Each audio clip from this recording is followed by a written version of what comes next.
아빠의 많은 격려와 응원 덕분에 이제 자신감도 얻고 할 수 있었던 것 같아서 이제 앞으로 아빠보다 더 위로 올라가도록 노력하겠습니다.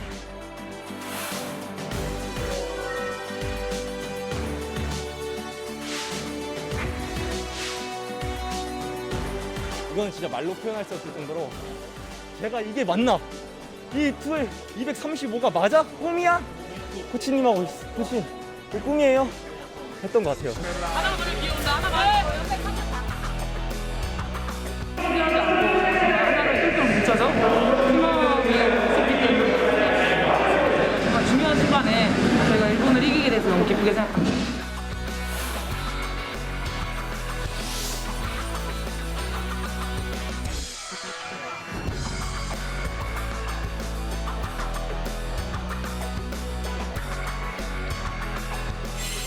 우리 화이팅!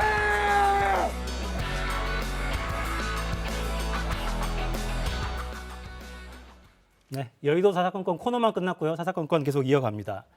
도쿄에서는 국가대표 선수들이 더위와 코로나 우려 속에 사투를 벌이고 있습니다. 올림픽 관련 소식들 최영일 시사평론가, 양지열 변호사와 함께 짚어보겠습니다. 어서 오십시오. 안녕하세요. 야구부터 좀 볼까요? 야, 재밌었죠? 좀 전에 끝났는데. 조금 전에 끝났습니다. 네네. 뭐였죠? 콜드게임 승리를 했어요. 콜드게임. 네. 이스라엘과 제격돌이었죠. 1차전에서 참 힘들게 이겼는데 그럼에도 불구하고 이제 제격돌 한 상황에서는 아주 느긋하게 뭐 8대1까지 10대1까지 벌이다가 7회에 11대1. 그러니까 5회까지 15점 이상 차이가 나면 심판이 콜드게임 선언할 수 있고요. 7회까지는 10점 차거든요. 아마 이스라엘이 뭐 9회 말까지 했어도 따라붙기는 어려웠을 상황이고 시원하게 이겼습니다. 그럼 준결승으로 바로 가게 되는 거예요? 바로 갑니다. 이제 그 준결승으로 들어갔고요. 미국과 일본이 지금 격돌을 해서 승자가 이제 우리와 하게 되는데 미국이냐 일본이냐 우리 기다리고 있는 상황입니다. 어느 쪽을 응원해야 되는 거예요? 한일전이 좀 재밌지 않겠습니까? 일본에서 열리는 올림픽이니까요. 네. 오늘 또 배드민턴 경기에서도 기쁜 소식이 있었죠? 동메달 결정전을 우리 선수끼리 했어요. 이건 뭐 집안 싸움이라고 쓰는데 집안 싸움이라고는 집안에서 글쎄 서로 양보하는 그런 모양새가 아니었을까. 어찌됐든 승부는 났습니다만은 지금 세계 랭킹 4위인 이소희 신승찬 조하고 5위인 김소영 공이용 조가 배드민턴 여자 복식에서 맞붙었습니다. 마음이 편하다고 해야 될지 조마조마 더 안타깝다고 해야 될지 한쪽 김소영 공이용조 세계 5위가 이겼어요. 동메달을 확보를 했습니다. 이런 식으로 배드민턴이 우리 집안끼리 맞붙은 게 2004년 아테네 올림픽 이후 17년 만이었습니다. 네. 뭐 메달 색깔도 뭐 좋습니다만 우리 선수끼리 이렇게 좋은 경기 펼치고 그럼요. 또 집안 잔치를 하게 된 것도 또 의미가 있어 보입니다. 네. 또 이 소식도 짚어봐야죠. 도쿄올림픽에서는 여자 기계체조의 여서정 선수가 네. 동메달을 땄어요. 말씀은 이게 진짜 집안 잔치죠. 왜냐하면 부녀 메달리스트가 탄생했기 때문에 네. 우리나라 체조 역사상 최초고요. 그리고 이제 가장 이 감회가 깊은 것은 1928년 암스테르담 올림픽 때 이 여자 기계체조가 처음 생깁니다. 1960년 로마 올림픽 때 우리나라 이제 기계체조 선수가 처음 출전을 합니다. 그 이후에 노메달이었습니다. 그러니까 이 여선수의 메달은 첫 번째 메달이에요. 여성 기계체조 첫 메달. 그러면서 그 아버지 여홍철 선수는 남자 기계체조에서 96년 아틀랜타 올림픽 은메달리스트잖아요. 그래서 그 아버지의 대를 이어서 딸이 드디어 우리나라 최초 여성 기계체조 동메달이지만 굉장히 값진 동메달입니다. 네. 또 이 장면 KBS 중계의 네. 해설자로 영철 씨가 참여를 했어요. 물개 박수를 막 치시더군요. 네. 경기 주요 장면 확인하고 오겠습니다.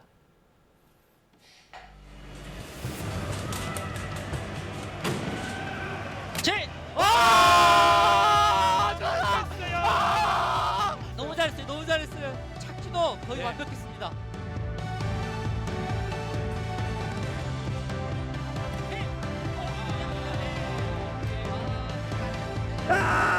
자, 직접적 여서정 동메달! 네, 한국의 여서정. 기계체조 여자 선수 첫 올림픽 메달입니다. 아직 실력 만나는 것 같은데 너무 따서 너무 기쁜 것 같아요. 제 기술만 성공하면 그래도 후회 없이 나오겠다고 생각했는데 메달도 따서 여자 역사상 처음으로 따는 메달이니까 이제 너무 기쁜 것 같아요. 아빠의 많은 격려와 응원 덕분에 이제 자신감도 얻고 할 수 있었던 것 같아서 앞으로 아빠보다 더 위로 올라가도록 노력하겠습니다. 잘했다고 하지 않을까요? 진짜 해설하면서도 저는 경기 때 이렇게 물을 많이 마셔본 적이 없거든요. 근데 해설하면서 이제 서정이 경기하는 모습을 보면서 계속 입이 막 마르는 거예요. 속마음은 내가 뛰고 말지 이런 생각도 들고 좀 긴장감이 좀 다른 것 같아요. 꽉 안아주고 수고했다 그 이야기를 해주고 싶어요. 네, 천하의 여홍철도 아빠네요. 네. 입이 바짝바짝 말랐다고 하는 거 그렇습니다. 보니까.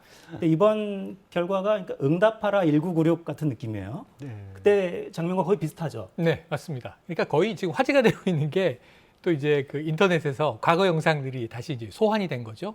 비교해 보니까 분야가 너무 똑같아요. 네, 지금 나가네요, 나오는데 1차 시기에 착지도 비슷하고 뒤로 살짝 한두 발, 그리고 2차 시기에서 뒤로 두세 발 이제 좀 밀리는데 2차 시기도 비슷해요. 똑같아요. 그러네요. 그리고 1차 때 이제 기술 점수가 높았고, 지금 이제 사실은 저 이 부녀의 기술들이 연결돼 있습니다. 지금 이제 저 여홍철 선수는 여이라는 기술로 지금 이제 메달을 땄고, 여서정 1이라는 기술인데 여서정 지금 2도 준비하고 있다고 하니까 3년 기대됩니다. 네, 그러니까 기계체조 이 종목에서는 전에 없었던 고난도 동작을 만들면 선수 이름을 맞습니다. 아예 그 맞습니다. 기술에 붙이는데 그렇죠. 이 부녀는 자기 이름을 딴 기술도 보유하고 있는 그렇습니다. 그런 부녀입니다. 근데 이게 또 재밌는 게요. 11년 전에 이 가족이 하필 KBS에 출연했었어요. 네. 하필 KBS에 출연했었습니다. 당시에 10년 후에 아마 메달을 딸 거다 이런 예언을 했었는데요. 그 영상도 한번 보고 오겠습니다. 서정이는 당연히 그러면 꿈이 체조 선수 국가대표? 7살인가 6살 때부터 네. 그때부터 체조 선수가 되고 싶었어요. 처음에는요 하기 싫었어요. 근데 언니들 시합하는 거 보니까 너무 예쁘게 잘하는 거예요. 그래가지고 그때부터 하고 싶었어요. 훌륭한 국가대표 돼서 메달도 많이 따고 싶어요. 기대하는 게 이제 2020년 올림픽이거든요. 그때가 이제 고3 딱 돼요. 야, KBS에 다시 한번 출연하셔서 몇 년 뒤에 어떤 메달 딸지 다시 예언을 그래야 되겠네요. 한번 들어봐야 될 것 같습니다. 딱 맞았네요. 네, 여서정 선수가 2002년생이에요. 그렇습니다. 다음 올림픽을 기대해봐도 또 되겠어요. 파리 충분하죠. 올림픽 충분히 가능하죠. 네. 지금 19살이기 때문에 3년 뒤면 22살밖에 되지 않습니다. 그렇죠. 그리고 초등학교 2학년 때부터 시작을 했다고 하는데요. 지금 얼굴 봐도 여전히 애때해 보입니다. 뭐 아버지의 유전자 힘은 말할 것도 없고 사실은 어머니도 체조 선수하고 코치로 활동을 했고 이번에 경험을 쌓였어. 그러니까 국제 무대에 나선다는 게 의미가 많이 다르지 않습니까? 올림픽에서 메달을 이면차례 땄기 때문에 파리에서는 금을 기대해봐도 좋지 않을까. 이거 녹화해 주시기 바랍니다. 요 영상을 쓸 수 있게 네. 3년 뒤에. 네. 오늘 저녁에 네. 신재환 선수가 남자 도마에 출전하는데 예. 여기서도 혹시 메달을 기대해봐도 될까요? 기대해야 됩니다. 지금 세계 랭킹 1위 선수입니다. 국제 체조 연맹에서 인정한 세계 도마 랭킹 1위고요. 이 신재환 선수가 지금 이 1위 기록 자격으로 개인 자격으로 올림픽에 출전을 하게 된 거예요. 이 출전권을 그냥 땄어요. 바로 오늘 저녁 이 6시 51분으로 지금 나와 있는데 지금 세계 1위인데다가 아까 고난도 기술이 높을수록 그것을 제대로 잘 구현할수록인데 가장 고난도 기술을 구사하는 선수라고 해요. 지금 8명이 이제 싸우게 됩니다. 그래서 오늘 한번 남자 체조는 우리가 메달리스트가 있죠. 아까 여홍철 지금 이제 경희대 교수님이시고 그 이후에 도마의 신으로 불리는 양학선 선수가 있는데 양학선 선수의 금을 보면서 꿈을 키워온 신재환 선수는 양학선 키즈거든요. 양학선 선수 교과서에도 올라 있습니다. 그래서 오늘 그 후계자가 되는 신재환 선수가 과연 메달을 딸 것인가. 오늘 저녁 한번 전 남자 기계 체조도 기대해보고 싶다. 이런 말씀 드리고 싶네요. 네, 저렇게 날아올라서 어떻게 딱 서는지 모르겠어요. 네. 정말 꽃듯이 이렇게 서는데 정말 그래서 신기합니다. 기술은 최고라고 하는데 오늘의 핵심은 매트에 어떻게 떨어지느냐. 네. 착지를 주의해보라는 전문가들의 이야기가 많더군요. 네.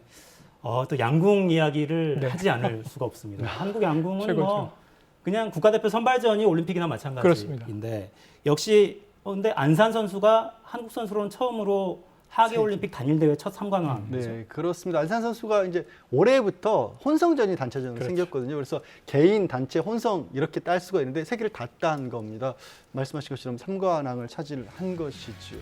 네, 지금 경기 모습을 잠깐 보고 계신데 중계 화면을 보면 이 활시위를 당길 때 심장 박동수를 중계 화면에 표시를 네. 하더라고요. 근데 보면 특히나 이제 마지막 발에 가까워지면 보는 저희는 심장이 터질 것 같은데 그렇죠. 안산 선수 지금 화면에 좀 안 나오는데 심장 박동수가 거의 1분에 100회 안팎밖에 안 돼요. 맞아요. 그러니까 마지막 발로 가도 뭐 120회 네. 안팎밖에 안 돼요. 그러니까 어떻게 저렇게 평정심을 유지할 수 있는지 그게 아마도 이 훈련의 결과일 것 같기도 정말 한데. 중요한데 훈련의 결과인 것 같은데 본인은 심장이 터지는 줄 알았다. 아 정작 본인이 예. 그래서 심박수는 그냥 노멀하던데요 이렇게 얘기를 하니까 아니라고. 그게 왜 다르게 나오는지 모르겠다고. 네네. 본인은 너무 이제 가슴이 떨려서 정말 저 위에서 혼자 굉장히 이제 마음고생을 했던 것 같습니다만 네. 문제는 무표정한 표정, 또 때로는 이제 미소까지 짓고요. 상당히 대범한 모습을 우리에게 보여줬기 때문에 보는 국민들, 시청자들은 너무 차분하게 네. 믿고 응원할 수 있었습니다. 그러니까 보면서는 저럴 수 있나 싶었는데 시상대에서 마지막에 눈물을 훔치는 모습을 보니까 네. 야 안산 선수도 사람이었구나 이런 생각이 그렇죠. 들더라고요. 네, 안산 선수 이야기 저희 들어와 있죠? 한번 들어보겠습니다. 진짜 심장 터질 것 같아요. 경기할 때는 몰랐는데 이제 끝나니까 더 긴장감이 오는 것 같고 더 떨리고 그러네요. 심박수가 굉장히 낮아요. 다른 선수에 비해서. 원래 강심장이었나요? 저는 떨었는데 심박수는 낮다고 다들 그러더라고요. 평정심을 유지하는 훈련이나 뭐 그런 걸 따로 하셨나요? 아니요, 저 스스로 혼잣말을 굉장히 많이 하는 것 같아요. 그게 도움이 많이 되고요. 네, 특히 이번 올림픽에서는 막내 선수들의 활약이 아주 그렇습니다. 눈부셨는데요. 그러니까 도쿄올림픽에서 한국의 양궁이 이 어린 선수들, 네. 안산, 김재덕 이런 그렇습니다. 선수를 발굴한 것도 큰 성과죠. 큰 성과죠. 항상 우리가 이제 뭐 관록 있는 선수들의 또 퇴장 경기도 박수를 받지만 신예가 등장할 때 또 열광하게 되는데 올해 이 올림픽의 스타는 뭐니 말씀하신 대로 안산 선수 독보적이고요. 김재덕 선수도 개인전은 놓쳤지만 사실은 이제 뭐 20대도 아닙니다. 그래서 기대해봐도 좋은 선수고요. 김재덕 선수 특히 코리아 파이팅으로 굉장히 인기를 몰았는데 안산 선수도 귀를 막는 모습, 또 우리 귀국할 때도 강치영 선수가 귀를 막는 모습 보여줬는데 본인이 너무 불안하다 보니까 본인의 심기를 다스리려고 화이팅 하던 게 소리가 좀 커졌다고 이렇게 일화를 얘기하기도 해서 김재덕 선수의 미래도 상당히 촉망되는 것 같습니다. 네. 그러니까 함께 경기하는 같은 팀 동료들에게는 힘을 주고 그렇죠. 또 응원하는 국민들한테도 힘을 힘이 주는데 되고. 그 사선 옆쪽에 서 있는 다른 나라 선수들한테는 굉장히 압박이 될 수도 있었을 거예요. 워낙 잘하는데 그런 식의 응원을 하니까 그렇고요. 근데 이번부터 규칙이 바뀌었기 때문에 잘못한 건 전혀 아닙니다. 네. 네, 육상 경기에서도 기쁜 소식이 날아왔습니다. 저희가 육상 필드 경기, 트랙 경기 이런 거는 사실 인기 종목이 아니에요. 그러니까 맞아요. 그동안 이렇게 큰 성과를 내지 못했기 때문에 인기 종목이 아니었는데 엄청난 성과가 나왔습니다. 높이뛰기의 우상혁이 한국 기록을 세우면서 4위에 올랐네요. 네, 우상혁 선수 4위가 참 아쉽습니다만 2m 34를 3.5를 날았습니다. 그렇죠. 말씀드린 2m 34가 이 정전 한국 기록이었는데 이게 1997년에 세워졌던 겁니다. 그거를 무려 24년 만에 갈아치웠다는 건데 게다가 저 자리가 또 올림픽에서 그 기록을 세웠다는 게 더 뜻깊은 의미가 있어 보이는데요. 지난번에 이제 이진택 선수가 세웠던 기록은 전국 종합대회에서의 기록이었고 올림픽 육상에서 저 정도의 기록을 세운 것은 무려 또 25년 만이에요. 같은 이진택 선수가 그때는 이제 올림픽에 나왔을 때 그때 8위를 했었거든요. 결선 진출도 25년 만에 처음으로 해서 더 높은 기록을 세웠던 겁니다. 네. 육상 경기 이런 기초 종목에도 조금 더 관심을 갖고 네. 더 뜨겁게 응원을 좀 해주셨으면 그렇습니다. 좋겠다 이런 생각이 들고요. 또 하나의 기초 종목이죠. 수영 자유형 100m 결승에서 황선우 선수 5위를 했고요. 네. 네, 5위인데 그렇습니다. 이 5위? 2004년 그렇죠. 아테네 올림픽부터는 쭉 우리가 박태환 선수밖에 못 없었어요. 봤었잖아요. 그렇죠. 수영은 박태환이었죠. 근데 황선우 선수가 갑작스럽게 사실은 나타난 거고 100m 결승 5위까지 차지를 한 거거든요. 5위면 아쉽다가 아니라 5위가 아시아 선수는 65년 만에 100m 결승 맞아요. 진출한 65년 만에. 거라고 합니다. 그리고 이게 주니어 선수로 놓고 보면 세계 기록을 세웠다라는 거고요. 이 선수도 고등학교 3학년이잖아요. 그 부분이 이제 앞으로 더 기대가 되는 그런 상황이죠. 네. 이제 차세대 이런 엘리트들 이 친구들의 성장 훨씬 기대가 되는데요. 그렇습니다. 황선우 선수 이야기도 한번 들어보겠습니다. 일단 이번 첫 올림픽인데도 불구하고 정말 두 종목 다 좋은 성적 얻어가서 정말 후련하고 정말 기쁜 게 큰 것 같아요. 일단 박태환 선수님이랑 같이 언급되는 거로 정말 좋게 생각하고 근데 이제 그냥 수영 황선우라고도 많이 기억해 주셨으면 좋겠습니다. 일단 내년에 이제 세계선수권이랑 아시안게임인데 일단 그 두 대회를 발판으로 쌓음으로써 이제 점점 차근차근 급하지 않고 차근차근 올라가면서 이제 다음 올림픽인 파리 올림픽에서 좋은 성적 보여드리기 위해 열심히 수영하겠습니다.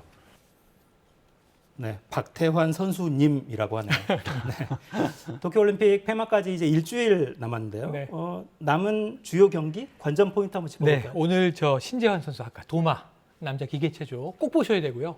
정말 메달을 따기를 기원합니다. 오늘 또 내일 오전에는 이제 여자 단체 탁구가 있습니다. 네. 이제 지금 남자 탁구 단체전도 이제 진행되고 있고요.